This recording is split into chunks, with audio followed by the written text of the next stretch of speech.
నమ్మకమైన పరలోక తండ్రి, థ్యాంక్ యూ రాఖాబాదర.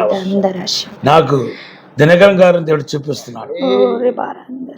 దినకరన్ గారిని అలాగే స్టెల్లా దినకరన్ గారిని దేవుడు చూపిస్తున్నాడు. వాళ్ళిద్దరు ఎలాగైతే చేదోడు వాదోడుగా నిలబడి కొన్ని వేల ఆత్మలు రక్షించారో, ఆత్మలు పట్టబడబోతుంది.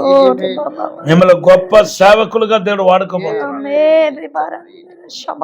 మిమ్మల్ని దేవుడు ఒక నాయకుడుగా, అధ్యక్షుడుగా దేవుడు చేయబోతున్నాడు. Thank you. ఒక బిషప్ అనే స్థానానికి మిమ్మల్ని హెచ్చించి అనేక మందికి ఓవర్సియర్స్ గా ఉండబోతున్నారు. లార్డ్ ఇప్పుడు ఆశీర్వదించండి, అభిషేకించండి, వర్ధుల చేత ప్రభా. యెషయా గ్రంథం 61:7 వాగ్దానం చేస్తున్నాడు దేవుడు. 61:7 ప్రకారం దేవుడు ఆశీర్వదించుగాక.